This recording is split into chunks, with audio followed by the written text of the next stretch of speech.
Ben, c'est quoi cette douleur qui peut nourrir une personne pour arriver à détester l'autre aussi gratuitement?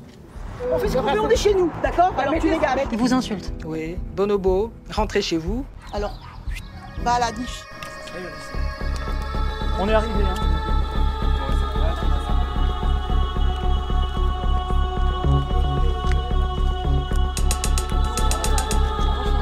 Parce qu'en fait, ce qu'on voit à l'écran dans cette séquence, c'est une réalité que vous vivez au quotidien. C'est une réalité.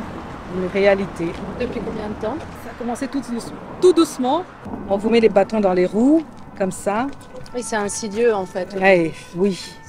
C'est Jusqu'à vous pousser, et arriver à un moment, c'est devenu de l'harcèlement.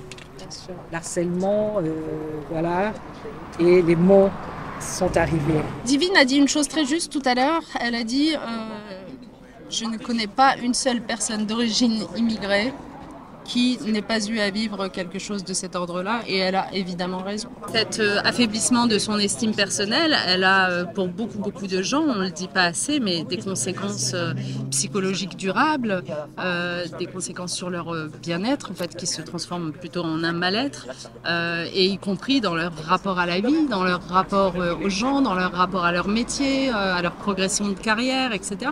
Donc en fait,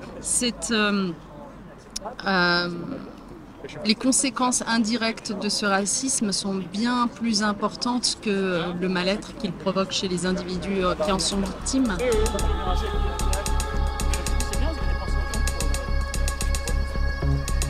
Dire aussi que tout cela s'inscrit dans un contexte national extrêmement préoccupant, particulièrement depuis les dernières élections européennes, où on sent bien une libération de la parole raciste. Il y a quelques jours, c'était un chauffeur de bus à Thiais, dans le Val-de-Marne, qui a été blessé par un automobiliste qui l'a traité de bougnoule. Ça m'est bien sûr arrivé, à la fois quand j'étais adolescent et dans la vie politique ensuite. J'ai toujours l'impression d'ailleurs quand on est confronté à ça et qu'on est responsable politique que c'est vraiment le dernier argument qui reste à ceux qui n'ont plus rien à vous opposer. Donc oui, bien sûr, ça m'est arrivé. C'est ce qui fait que je pense, comme beaucoup d'autres, je suis très sensible à la question de la lutte contre les discriminations, contre le racisme et contre toutes les formes de domination d'ailleurs.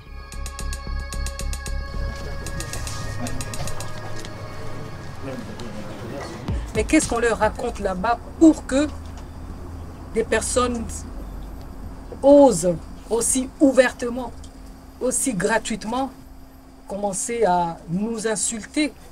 J'ai dit non. Il n'en est pas question que je reste les bras croisés. Je vais me lever et je vais vers des gens qui veulent une unité. Et je suis allée au Parti communiste. Personne ne connaissait ma motivation. Je suis arrivée, voilà. J'ai dit, je vais me mobiliser dans mes moindres connaissances, mes moindres capacités à donner main forte à la distribution des tracts, à faire ce que je pouvais faire. Et oui, j'en ai mis dans la boîte aux lettres des voisins parce que j'avais trop subi. Il en est mis pour leur dire que non, on existe aussi. Il y a des gens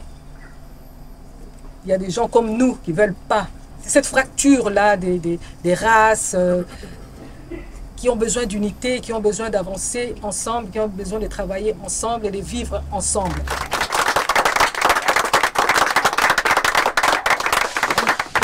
Quel monde avec des droits de l'homme.